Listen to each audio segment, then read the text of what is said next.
All right, everyone. Hello. Welcome to our virtual event space. So my name is Allie. You might recognize me from our Lake Forest Park location, and I'm your host for this afternoon. I am so excited for this Christmas extravaganza with Susan Mallery and Debbie Macomber here to discuss their books, Home Sweet Christmas and the Christmas Spirit. But before we get into the good stuff, on behalf of all of us here at Their Place Books, I just want to quickly thank you all so much for tuning in. So for those of you who may not know, we are an independent bookstore with 3 locations in the Seattle area.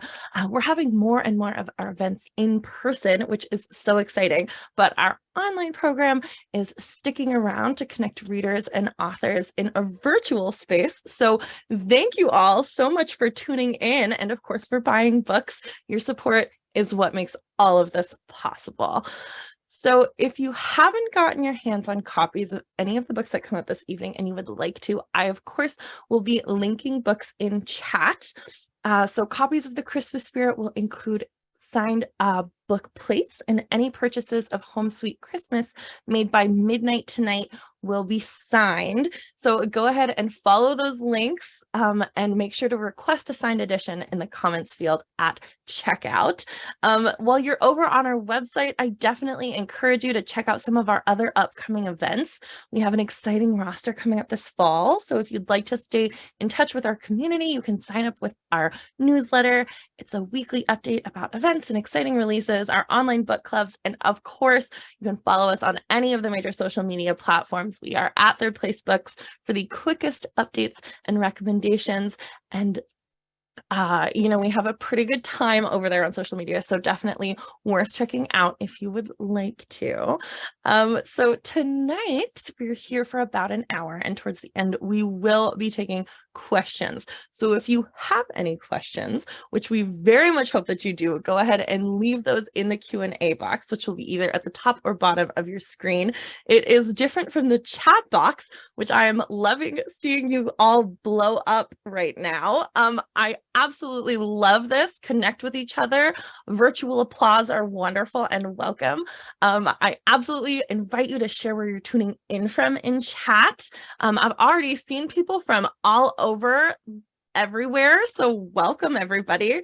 When it comes time for questions, do make sure those end up in the Q&A so we can most easily find them. While you're in our chat and question spaces, I do want to remind you to please lead with kindness and refrain from any inappropriate behavior or harassment. And then for the fun stuff, so there will be a raffle this evening, which I will announce winners for at the end of the evening. Debbie is giving away 3 copies of her latest coloring book, and Susan is getting away 3 print copies of the Wishing Tree Cookie Cookbook. So 6 lucky winners will be getting prizes today. So stick around to see who wins. And finally, should any technical issues arise, of course, we will work as quickly as we can to resolve them. And we appreciate so much your patience and understanding. Alrighty, so now the time has come. Everyone get cozy, snuggle up, because without further ado, I am so pleased to welcome 2 incredible, beloved authors. First, Susan Mallery is the #1 New York Times and USA Today bestselling author of more than 150 novels, which have been translated into 28 languages and sold millions of copies worldwide. Last time she was here, she was discussing her wonderful summer read, The Boardwalk Bookshop, and now she's back with Home Sweet Christmas, in which 2 friends find love in a town called Wishing Tree. Booklist called it the perfect holiday confection. It's funny, it's sparkly, it's cozy, and it is absolutely full of Christmas spirit. Our second author, Debbie Macomber, is the author of more than 150 books, 15 of which have been #1 New York Times bestsellers and have sold millions of copies. 6 of her beloved Christmas stories have been crafted into original Hallmark Channel movies, and her Cedar Grove series was also adapted into TV. Today, we're celebrating the Christmas Spirit, in which 2 lifelong friends, a pastor and a bartender, decide to trade places the week before Christmas and end up finding love along the way. It is full of hijinks and humor, and according to Publishers Weekly, it's exactly what readers want from a holiday outing. So, without further ado, I'm going to go ahead and ask our authors some fun questions about some of their favorite holiday memories or questions. So are you two ready? Welcome, first of all. Hello. Oh, good to be here. Merry Thanks for Christmas, having us. A little early. Perfect. So shall we hop into questions? Please. Wonderful. So my first question is there a favorite Christmas memory? Who's going to go first? Susan, you go first. Okay. Well, it's not a favorite, but it's a very powerful memory. When I was 7, my parents gave me a giant green stuffed poodle and left it on my dresser. And I woke up Christmas morning. It scared me. I ran screaming out of my room because all I saw was this giant green thing. And they were very disappointed because it was a, pricey toy, but I was never close with that scary poodle. It was huge. But it was like lime green. What were they thinking? Grinch poodle. Yeah, it was. What about you, Debbie? Well, mine is more recent. Yeah, I think it was 2020, and it was Christmas Eve, and we were out at our canal house. And when it's on the water, you don't get snow very often. And it started to snow on Christmas Eve. And it was so beautiful. And I ran outside, and it was like I was on the hilltop in the Sound of Music with my arms stretched out, twirling around. It just made the most magical Christmas to me after such a horrible year. That Totally. is fun. Oh, thank goodness, All right, so my next question. What is one must-have Christmas food? Good luck choosing one. I was just going to say all of them, but anything baked, it's always really good. But at the holidays, anything that I've baked or someone else has taken the time to bake, it's like big thumbs up, big thumbs up. For me, it's fruitcake. I love fruitcake. My mom made this white fruitcake, and I'm so sorry I never got the recipe for it, but I make fruitcake every single year and eat it all through the year. Oh, that's fun. Well, it keeps forever. Yeah, it does. Well, especially when it's soaked in rum. That's all good fruitcake should be. It makes it go down really easy. Okay, I love this question. Ready? Christmas lights, all white or multicolored? Debbie? Well, okay, I'll go first. We are Christmas fanatics, or I am more. There are 5 Christmas trees in our home, 5, one for every family. So the grandkids, when they were little, could each go to their own Christmas tree because they knew it was theirs. That was their family's tree. So there would be multicolor lights on some and white lights on others. So both. I'm a purist. White lights. White lights. I love it. I love it. So my next question is there an ornament that has a special meaning for you? I have an ornament that belonged to my maternal grandmother, and I moved a lot in my life, and it goes with me from place to place. And every year I'm like, I don't want to put it on the tree because it's very fragile and old. And so I've started just sort of leaving it I made this pretty, with the tissue box. I'm now terrified to touch it, but that is the most treasured. I love that, Susan. I wish I had something for my grandmother. I really don't have, it's not a Christmas ornament, but I do have a wide collection of manger scenes, creches, and figurines. They're all over the house. I have something like 50 of them. And I just love them because it reminds me of the reason for the season. All righty. And so my final question for the two of you, which I cannot wait to hear the answer for, is which Christmas movie have you watched many, many times? Go ahead, Debbie. Oh, the Bishop's Wife, the original with Cary Grant, and I think it was Loretta Young. It must be Loretta Young. So I love that movie, and it kind of symbolizes Christmas and kind of inspired the angel idea. Oh, that's so great. We have a whole collection. There's not one favorite. We have a stack and there's on DVD so we can keep control of them. And we just sort them in order, and starting the Friday after Thanksgiving, we work through all our favorite movies. So I don't have one. It's sort of, 2 or 3 movies a week until Christmas. Amazing. Well, that is wonderful. And that is the questions from me. So I'm going to go ahead and disappear and leave the next questions up to you. Audience members, you're on the spot next. So don't forget, if you have questions, throw them in the Q&A box and we will get back to you in a few minutes. All right? All right. Bye, Ellie. Well, hi, Debbie. How are you? Susan, I'm just great. It's so good to see you. It's been way too long. It's been forever. It's been like pre-COVID, and I'm just gonna, point of privilege and just tell everybody, I love Debbie's Christmas books. It is not the Christmas season until there's a new Debbie book, and last year's I loved, and it's the one about the Dear Santa, the Santa letters, and I love that one. And this one is as spectacular. I thought it was charming from start to finish. So for those of you who have not bought it yet, you have to go get it now. So I thought the structure of this, not to get too wonky, was fascinating because it starts with a grandma telling a story, and then we hear the story. How did you come up with that idea to have such a unique way to tell a story? It didn't happen in the writing process. It actually happened. I was laying in bed one morning and trying to think of, this is before I ever started writing the book.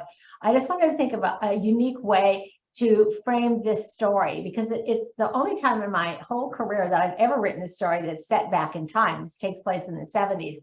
And it's about 2 friends who are trading places. And which I love the whole concept of that. One's a pastor. The whole idea came, what are the complete opposite people that would trade places?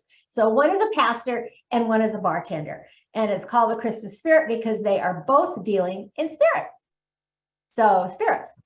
So, and really, when I got into interviewing our pastor and interviewing a bartender, I realized their jobs were not that much different, So yeah, I had so much fun writing this book. Well, and I'm not going to do a spoiler, but there's a huge reveal at the end of who Grandma is. And that was very, very fun to find out. So that was I loved that. I loved that so much. Well, Susan, I have failed you because I do not have a copy here of Home Sweet Christmas. You're right. It's sitting in your office. I know it is. At the other office. The other office. So my apologies to all of you that I will not hold up her book, but I can do it. I'm shameless. I'll do it. Oh, I love the cover. Oh, wow. And there's cookies. There's a lot of cookies in the book. Fabulous, fabulous. I was really intrigued with the fact that you had, this was inspired by readers, and that they actually helped you to write the book. How did that come about? I've never done anything like that. Well, I decided to write a Christmas town called Wishing Tree. And so starting from scratch, and you've created towns, you know that it's complicated. And so I wasn't feeling particularly inspired. So I went on Facebook and said, I'm going to write a Christmas town. What are your thoughts? So readers came up with great ideas. The whole town is Christmas centric. So there's jingle coffee. Instead of a town square, it's a town wreath. There's the trees of Christmas past, present, and future. And all of that came from readers. So they gave me all these ideas. And then what I try to do when I take an idea like that, I use their last name in the book.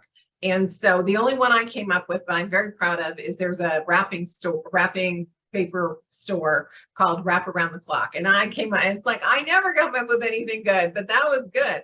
Love it. And so it's fun because, it can be very solitary doing the writing. And so I really try to take advantage of the wonderful readers who have joined me on Facebook. We have a regular Facebook group, and then we have a special all access Susan Mallery, which you can just go join. It's no big deal.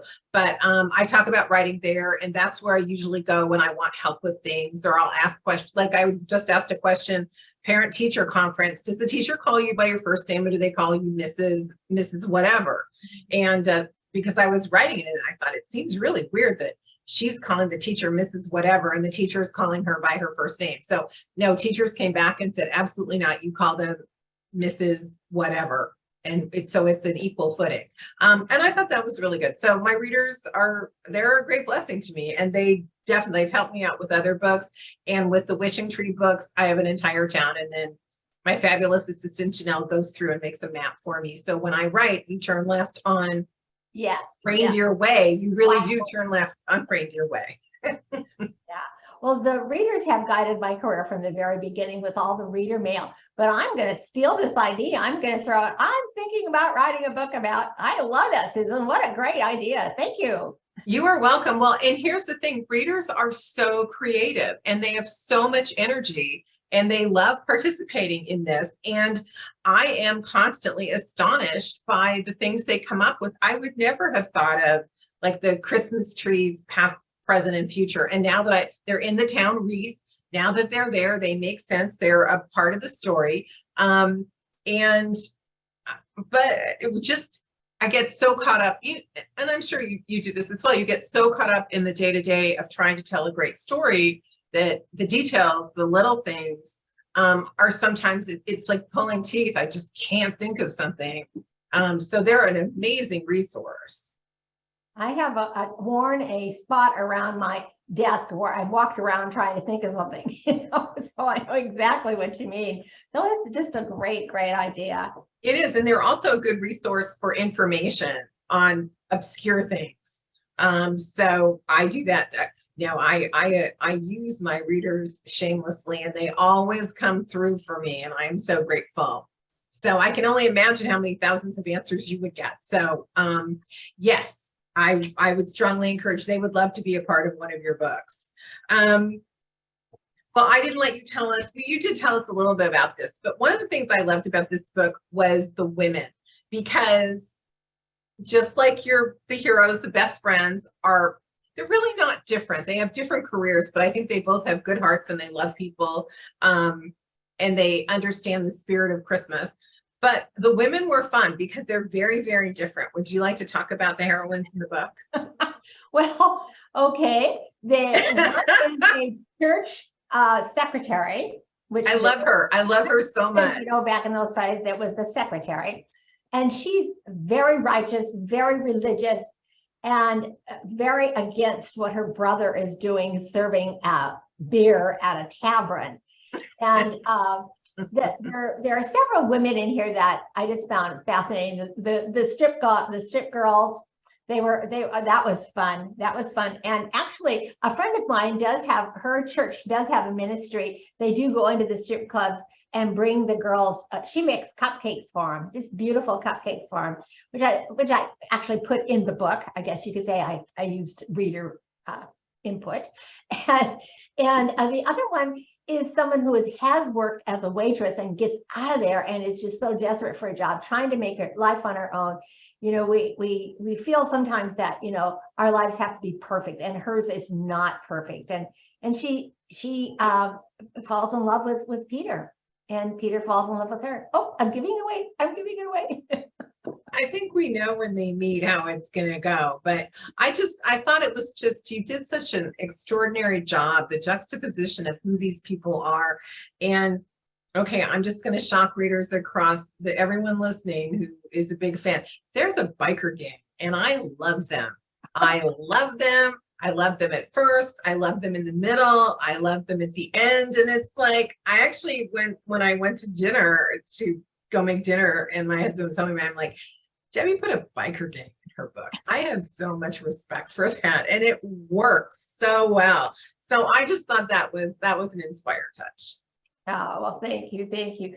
Now, you have always had such wonderful books with happy endings. And in this latest Christmas book, there are two couples that have happy endings. How did that work, and how did you manage that?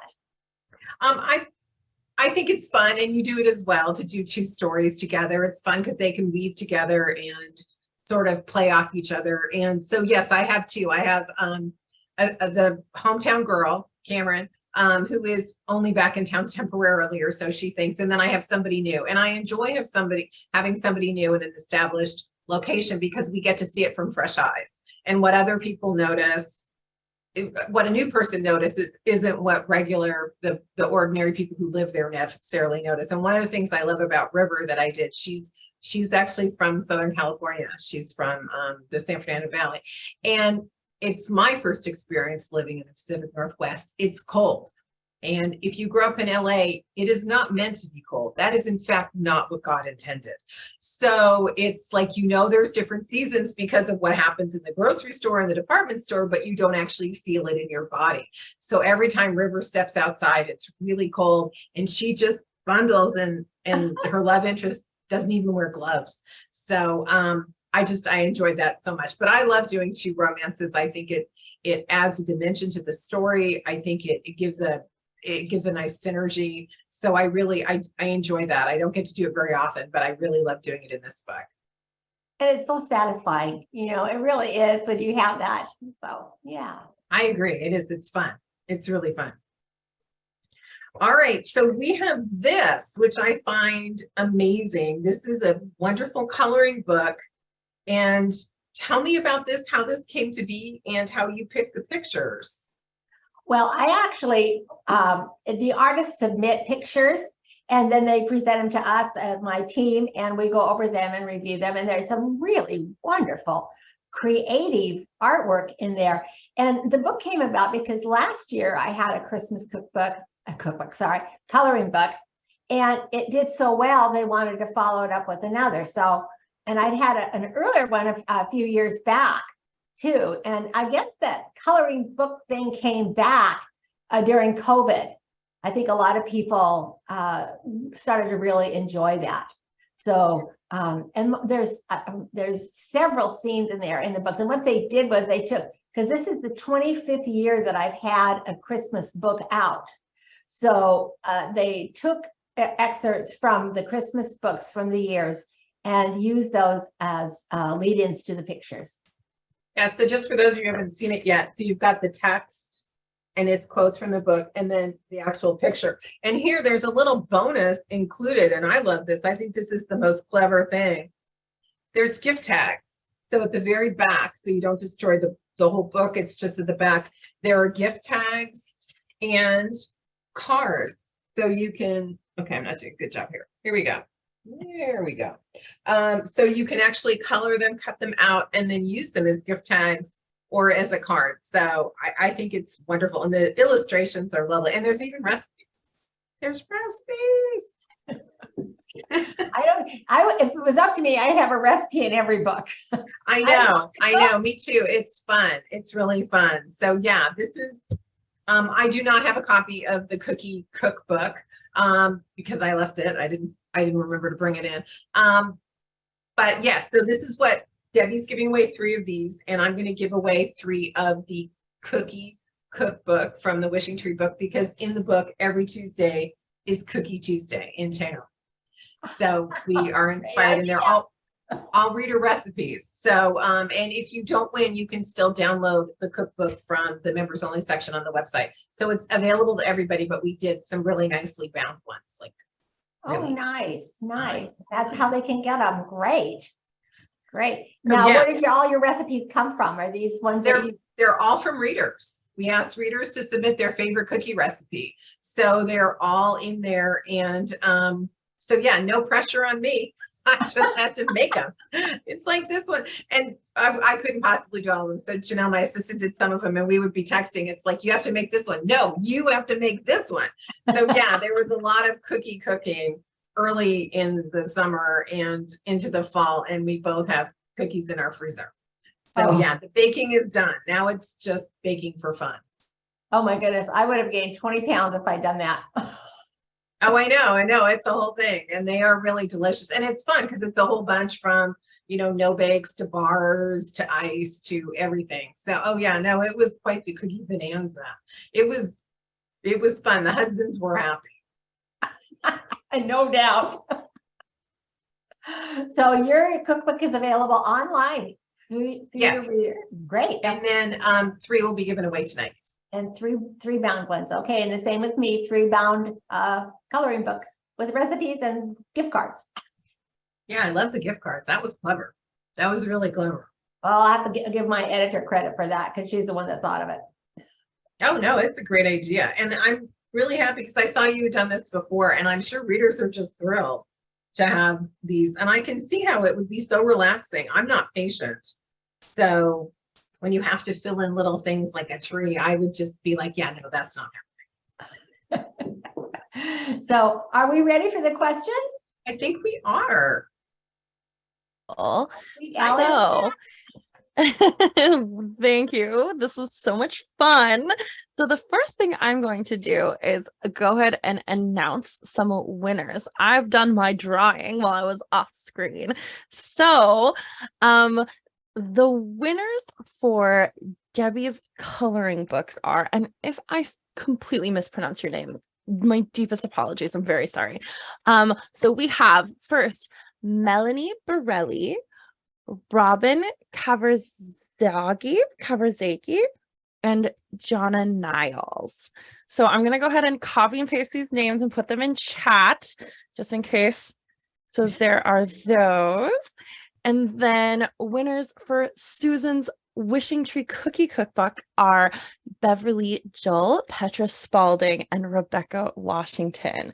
So I'm going to go ahead and put those names in chat as well. Thank you everyone for playing and for coming. You 6 winners, go ahead and email us your information at events@thirdplacebooks.com and we'll make sure that you get your prizes. So I'm going to go ahead and put our email address. This is the email address to email in chat right now so that we make sure that you get your prizes. So thank you everyone for playing. And with that, I think we're going to switch over to some audience questions. So let's see. This is from Charity and it says, do either of you have a family Christmas tradition? And how about we have Susan start? There's a lot of, the usual traditions, the tree, the breakfast casserole, the weird relative. You're like, why are you here? So yes, I would say the normal traditions are the traditions we have. I confess, buy a little pet sweater for the dog and the cat. They're about the same size every year. And I'm sure their favorite part of the day, putting on the sweater and getting the photo.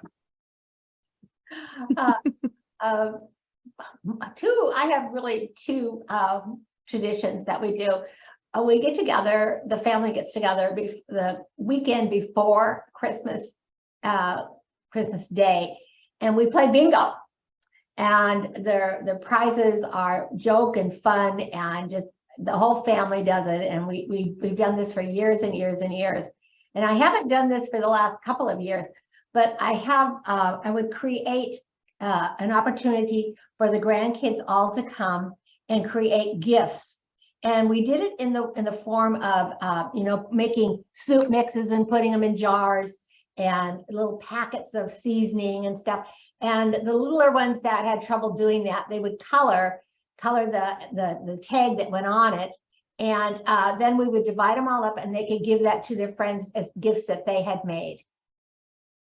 Oh, that's nice. Love that. That sounds wonderful. All right. So this question is from a Susan, and it says, have either Susan or Debbie spent Christmas at a fun destination, or is there somewhere new that they would like to go to celebrate Christmas? Well, now that our family is mostly grown and the grandkids are older now too, what Wayne and I have taken a lot of cruises over Christmas.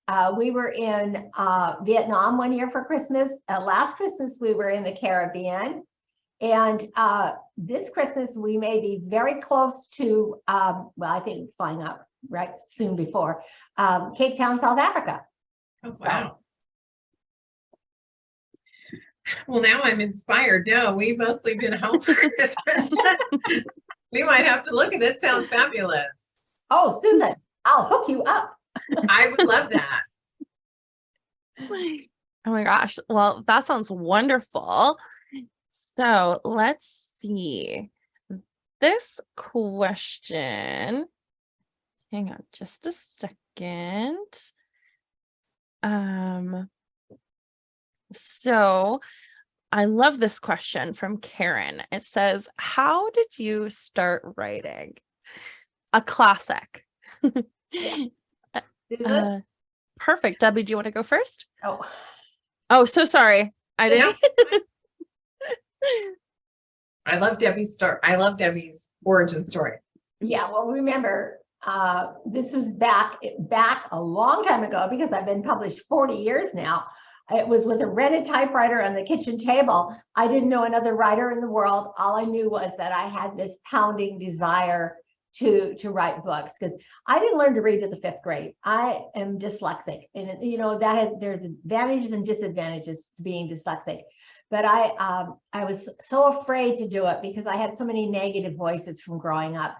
But you know, when I thought about being a writer, I just pounded with joy. You know, if you hurt yourself, you pound with pain, but I would pound with joy every time I thought about being a writer. One day I just said, I'm doing it.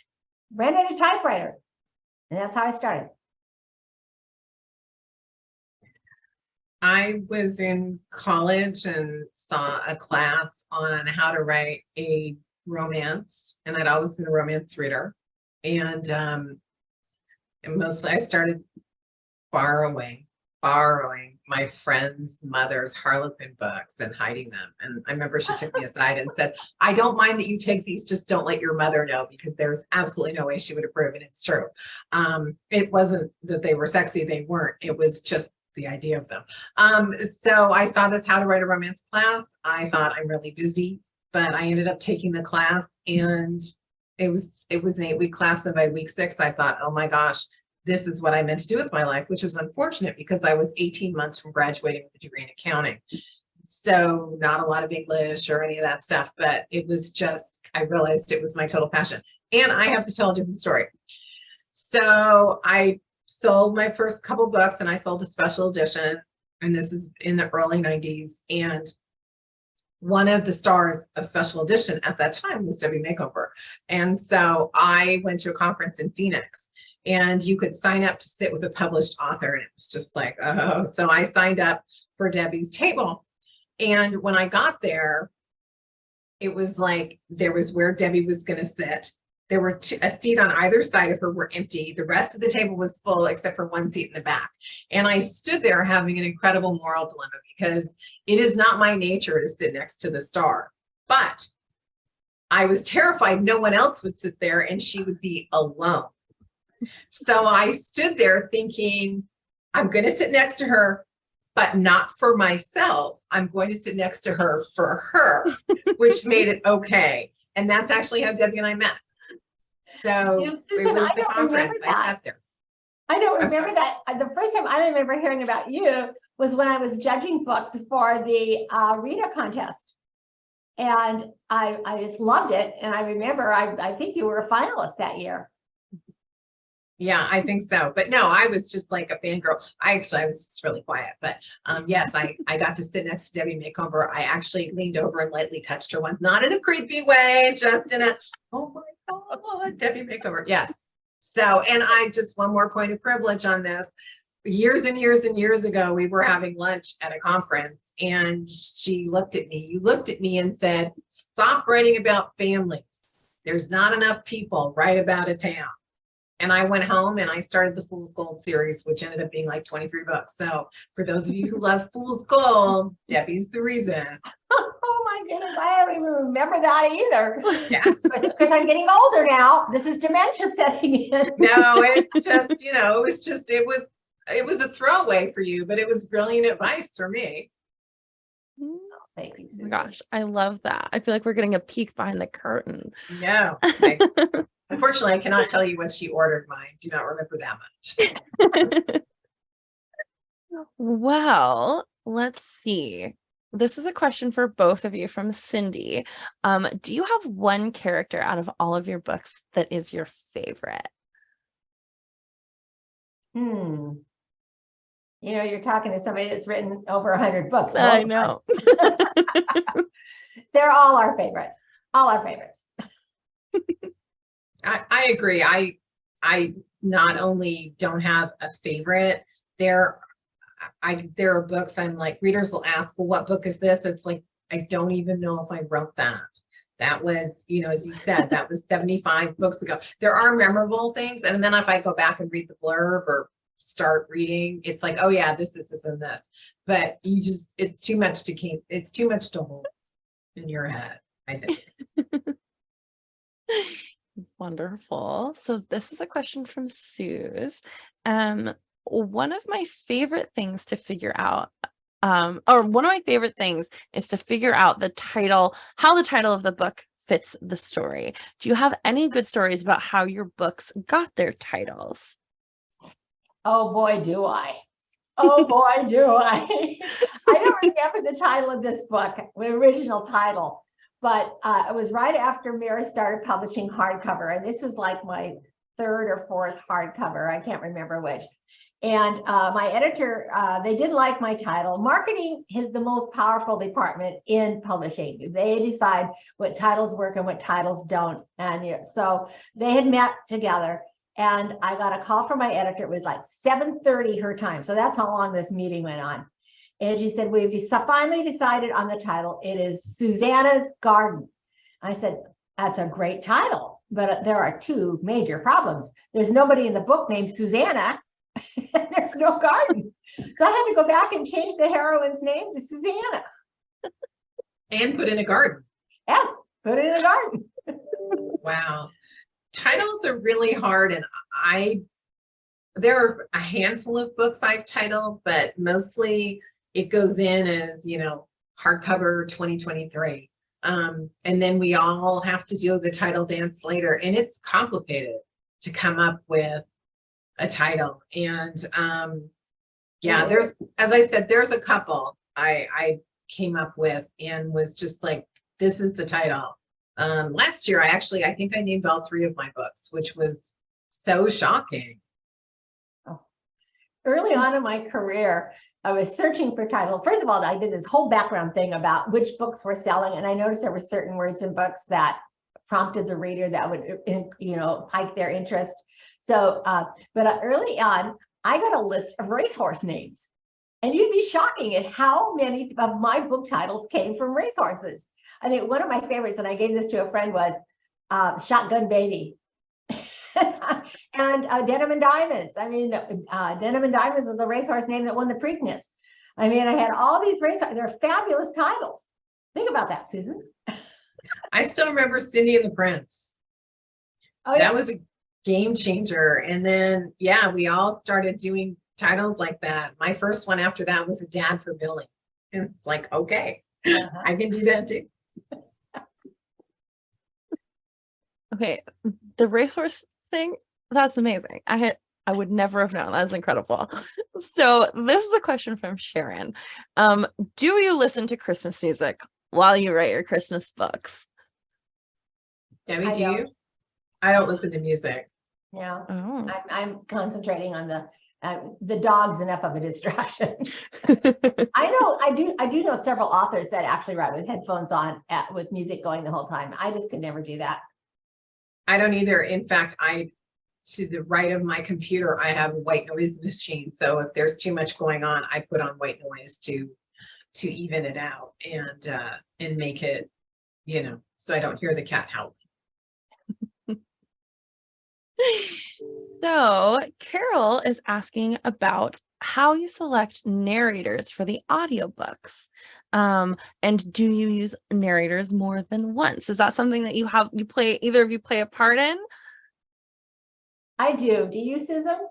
Mm-hmm. Yeah, the audio department at Random House will send me three selections, and I'll listen to their voices. I really like Teresa Plummer, who is she was in a terrible car accident, so she didn't read several of my books for a long time, but I do have a favorite with her. I do too. And I will tell you, it is really weird because the sample they send you is of someone else's book, which is totally fine. In one of my books, for reasons not clear to me, they decided to do the boy-girl thing. So the girl parts were read by female parts were read by a woman, the male parts were read by a man, which I'm not a big fan of. I'm old school. I just want one person to read the book. I can sink into the story. But the sample they sent me, I'm going to let Debbie swallow. The sample they sent me was this narrator doing male on male porn. I'm like, it's 6 o'clock in the morning. I'm drinking coffee. I don't need to know it's sticky. I don't want to hear about this. So that totally creeped me out. I use Tanya Eby for all my books, and I have for years. I think she's a great narrator. I love her work. I have put the request in, so they reserve her in advance. I went through, it's really hard to find a good narrator who fits your voice and gets you, because narrating a book, a good narrator makes the book better. And a bad narrator, I think, makes the book worse. And so when they understand you, and she pauses in the right place and her cadence is right, and we've done, gosh, I don't know, maybe 20 books, 25 books she's done. So it's always, for me, it's always Tanya. She can never leave the business. She can't. So I appreciate you letting me swallow before you said it. Well, I didn't want to. Nobody should spit on camera. I just think that should be a house rule. Too funny. So this is another Christmas question from Rebecca. Do you have a favorite cookie to bake each year? When the kids were little, I always did gingerbread cookies, but I haven't done those in a long time. But my favorite cookies are peanut butter, and not the really soft. I like them crunchy. I want them cooked enough to where they snap. I like to make fudge, the one with like all the sugar in it. And then you just stand there stirring until the sugar, it's like a whole sensual experience. And then it slowly melts. And then later there's a giant tub of fudge. And Mr. Mallery does not enjoy fudge. So, and I forget that every year when I make it, it's like, oh, honey, no, who's going to eat this? That sounds delicious. All right. So this is a question from Tina, and it says, what was it like to adapt one of your books into a Hallmark movie? Susan? It's a phone call.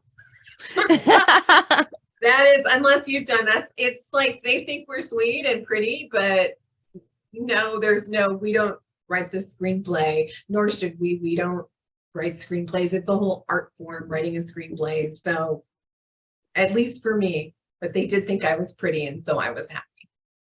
The Christmas movies that I've had up until the latest last year's Mrs. Miracle, I've always been able to visit the set. And in the Cedar Cove series, I was actually in 2 or 3 of the episodes. So I have my own screen star thing. Your SAG card? Yes, I do. I have that. I still get, the vote thing. I never have, but yeah. So it's been a really wonderful experience. Contrary to one that I had with a previous movie that I had made, it was a Showtime movie. And I don't have any idea why they even bought the book, because the only thing they used were the characters' names and the situation that they were neighbors. Everything else was different. And I was so disappointed. But my husband has a very succinct way of putting things. He looked at me when I was complaining and he said, Debbie, the check cleared. So it was theirs. They could do with it as they wanted. Exactly. So this is a question from Kim, and it says, would you ever consider doing a next generation from any of your series? It's a lot of math. I mean, it just is. You got to figure out how old everyone is. I have done children as adults, but only as a novel. It is tremendous amounts of math. I know that seems silly, but you really have to move everybody forward, and that gets complicated. Then you really have to make all the decisions about who had children, and then you have to name them. And when you've written as many books as we have, naming people becomes quite the complication. So I don't know. Have you, Debbie? Seems like math. Exactly. By the time people want a second generation, I have moved on to other books and stuff. And going back to a series that's been completed in your mind is like dating an old boyfriend. You're kind of done with that. And then you start to remember, all the things, all the reasons you broke up. So yes. Yeah. Let's see. This is a question from Debbie Ann, and it says, what inspires you the most for your Christmas stories? Well, I'm going to take Susan's idea. Readers. Yes, it's the best inspiration I get is like a house payment. I think that the thing that's really charming for me about writing a Christmas book is it's like a book plus. So you get to have, the structure is the holiday. So you're going to run through this period of time. So you're somewhat limited. It can't be one of those 4 months later, she realized she'd made a mistake. You've got a tight time frame. You've got very specific things that are going to occur. If it's set in the US, you are going to have Thanksgiving. Then it's going to be, and there's certain traditions. So I think it adds a certain, I don't know the right word. I'm sorry? Immediacy to the immediacy. story. And there's also comfort in it. It's like, I know this one. And for me, and I know for you as well, Debbie, you don't go certain places. The books they're not going to be gritty. They're not going to be horrible. They're going to stay at a level of holidayness. And sometimes it's nice to sit down and write that. I think it's nice to write. It's nice to write about baking cookies and picking out a Christmas tree. And yes, there's still going to be conflict and there's going to be a character arc, but doing it within the confines for me of the holidays, it's sort of like I can relax and sink in and I know this is all going to be good. Oh, that's such a good answer. Oh, I feel like I'm on Family Feud. Good answer. I would just like to say for the record, Mr. Mallery just opened the wine, so I'm happy. I heard the sound. Call Wayne right now. Oh, this is a really fun question for the audience members. And Donna says, is anyone doing any holiday knitting or crafting? So are either of you doing any knitting, holiday knitting or crafting? Feel free to answer in the chat, everybody else. Are you, Debbie? Yes, I'm knitting a sweater for my granddaughter, and oh my goodness, it's a huge project. I've been on it a month already, but it's something she really wanted, and so I'm there. I'm her grandma, so I'm knitting that. But I'm leaving on a cruise soon, and I have all my little projects already lined up for the cruise. Oh, so you take them with you? Yeah, I do. I knit every day. It's sort of like the way I process life, is through a pair of knitting needles. Oh, that's fantastic. I make little crochet amigurumi toys. It's hard to travel with them though, because at some point you've got to stuff them. And luggage space is limited and I'm not comfortable explaining why I'm bringing fiber fill on my vacation. So I have a couple of patterns where I can do the whole thing and then stuff and sew when I get home. And one time, for those of you who do this sort of thing, I forgot stitch marker. So I couldn't count my rounds. So I'm like, you cannot so we had to stop at like a 7-Eleven or somewhere so I could get thread of a different color and I just used thread. But yes, it was the scream heard on the plane. I didn't bring a stitch marker. Oh, Susan, I remember one time you were on a plane when it lost pressure and Oh yes, I was on a plane when the masks fell. It was. Yeah, it was a horrible experience. It really was. It wasn't just me. It was me and my stepson and my husband, but it was our dog. And so and my husband knows things about planes. So my ears are popping and he's like, it's fine. And then the mask fell and it's like, it is not fine. It is not fine at all. And he's like, it's okay. We're below 10,000 feet. Just put on your mask. And then the flight attendant, by the way, they don't have masks up there. They have to walk and take them from you guys. There's always one extra. That's why there can only be one baby per row because there's only one extra mask. Anyway, I'm like, do we put it on the dog? And he's like, no. When we land, I find out there was a cat further back and they put the mask on the cat. So now I'm a bad puppy parent. And when we land and finally stagger off the plane crying hysterically, I'm like, sit down. She knew all our commands. So I figured she was fine. But yes, I have been like the mask fell. It was awful. Yeah. You are a brave woman. I would have been screaming before I put on. Well, I apparently didn't look good because the flight attendant actually said, are you okay? I'm like, no, I am not okay. The masks fell. No one's okay. Yeah, that's my worst nightmare. So Yeah. Well, it was horrifying. fine. And then we still had to fly home. And it's like, do we want to drive 1,000 miles with a moody teenager and a dog? Or are we going to suck it up and get on another plane? So we all get on this other plane, and it's a new crew because the flight attendants would not fly again. There's a message. And starts going through the thing, and the guy sitting next to me is like, she said, if the mask fell, he's like, we all know that one.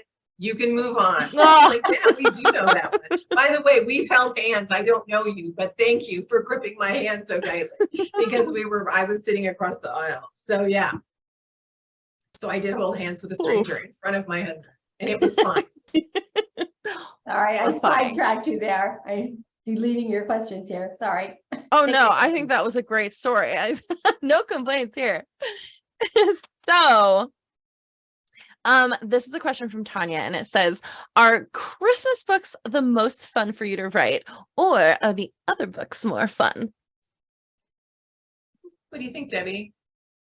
Well, they're shorter, which it makes it nice. And the stories themselves are so fun and uplifting to write that I think they are fun to write. And so I enjoy those. I mean, I love to write. It doesn't matter what story it is. I was born as a storyteller. So Christmas is fun.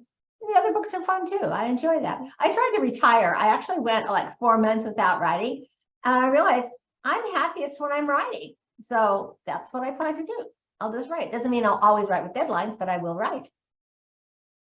Yeah, I agree. The Christmas books are good, but I would not want a steady diet of them. I like to mix it up. So when they come around, it's like, okay, now I'm ready. And then when I'm done, it's like, thank goodness I can move on to something else. Well, which is pretty much with every book. When I'm done with the book, I'm like so excited to start the next project. So this question is from Diane, and it says, do either of you have a favorite author? All my friends are writers. No. I did that once and forgot someone. No favorites for me. No, but there are certain books that as soon as I see the author's name, I will automatically pick up and read. So yeah. Mm-hmm. Okay, let's sidestep that question. What are you reading right now? I just finished West with Giraffes, which was a fascinating book. I love that. And I finished last night a book called The Duke Alone, because I love reading Regencies. It was a Christmas story, and I was just in the mood for a Christmas Regency, and I actually read it in one sitting. Didn't finish until midnight. That sounds wonderful. Well, I just finished this over the weekend, and I'm starting a book, and it's going very slowly, so I'm not reading right now. I'm pacing and swearing. That's what I'm doing with my Wonderful. That's good too.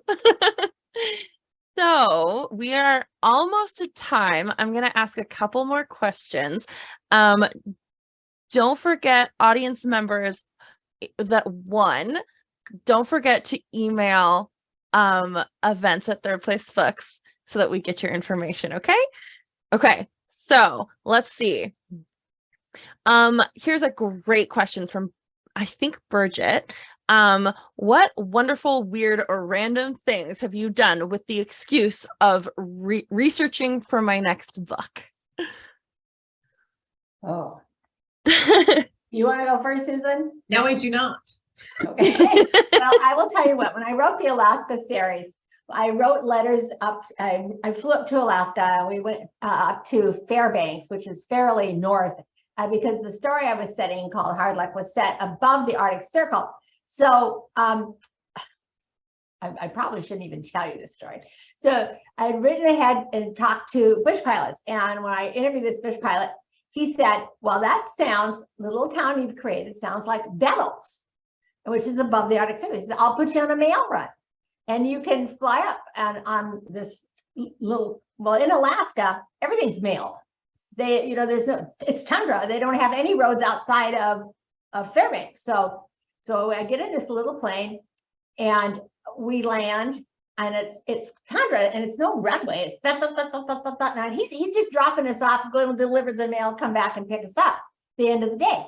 And I come out of this plane, and oh, it's just perfect. It's absolutely perfect. Exactly what I had in mind. There was this lodge there, and with a cache, and the lodge door bursts open, and this idiot steps out, looks at me, and says, "You, be my woman."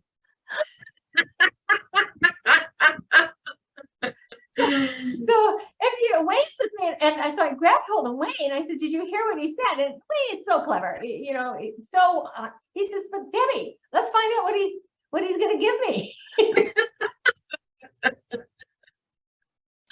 Oh, that's so great. Oh, that is too funny. Now I have nothing even close to that, so I'm just going to say no, nothing. I do nothing clever or interesting. I do my little research. I write my books. Live my life. Internet is so wonderful when it comes to research now. Oh, I know. It's everything. And what I can't find online, the readers know. It's like the perfect thing. All righty.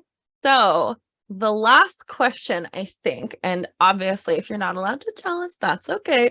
But what is the next thing that we should keep an eye out for from each of you? Susan? The next book for me is called The Sister Effect. It will be out this like late February, early March. I can never remember the dates. It's about two sisters. I don't usually do a good sister and a troubled sister, but I did this time. And there's a whole other subplot. It's funny, when you read the blurb, you have no idea this is happening, but there's this great subplot happening with this guy whose brother slept with his wife, but it's funny. So that